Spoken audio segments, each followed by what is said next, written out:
కార్యసిద్ధి శ్రీ హనుమాన్ మంత్రం.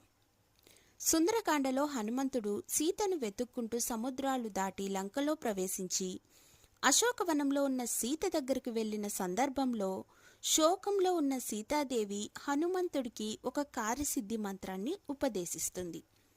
త్వమస్మిన్ కార్యనిర్యేగే ప్రమాణం హరిసత్తమ హనుమాన్ యత్నమాస్తాయ దుఃఖ క్షయకరో భవ.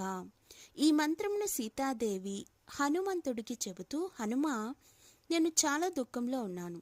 నన్ను ఈ కష్టాల నుండి గట్టెక్కించగల సమర్థుడివి నీవే.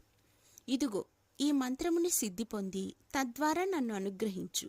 ఇది నీ వల్లనే సాధ్యమవుతుంది అని చెప్పిందట. హనుమంతుడు సీతాదేవి చెప్పిన మంత్రాన్ని జపం చేస్తూ దాన్ని సిద్ధి పొంది సీతాదేవి రావణుని చెర నుండి విముక్తి పొందే మార్గాన్ని సులువు చేయగలిగాడని పురాణ కథనం.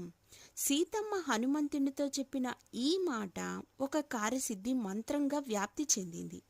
సీతమ్మ అనే ఈ మాటను ఎవరైనా పఠిస్తే కార్యసిద్ధి కలుగుతుంది, ఇంకా దుఃఖాలు తొలగిపోతాయి. దీన్ని ప్రతిరోజు 108 సార్లు 40 రోజుల పాటు చెప్పుకోవడం వల్ల అనుకున్న పనులు సక్రమంగా జరుగుతాయి, అన్ని విధాల విజయం ప్రాప్తిస్తుంది.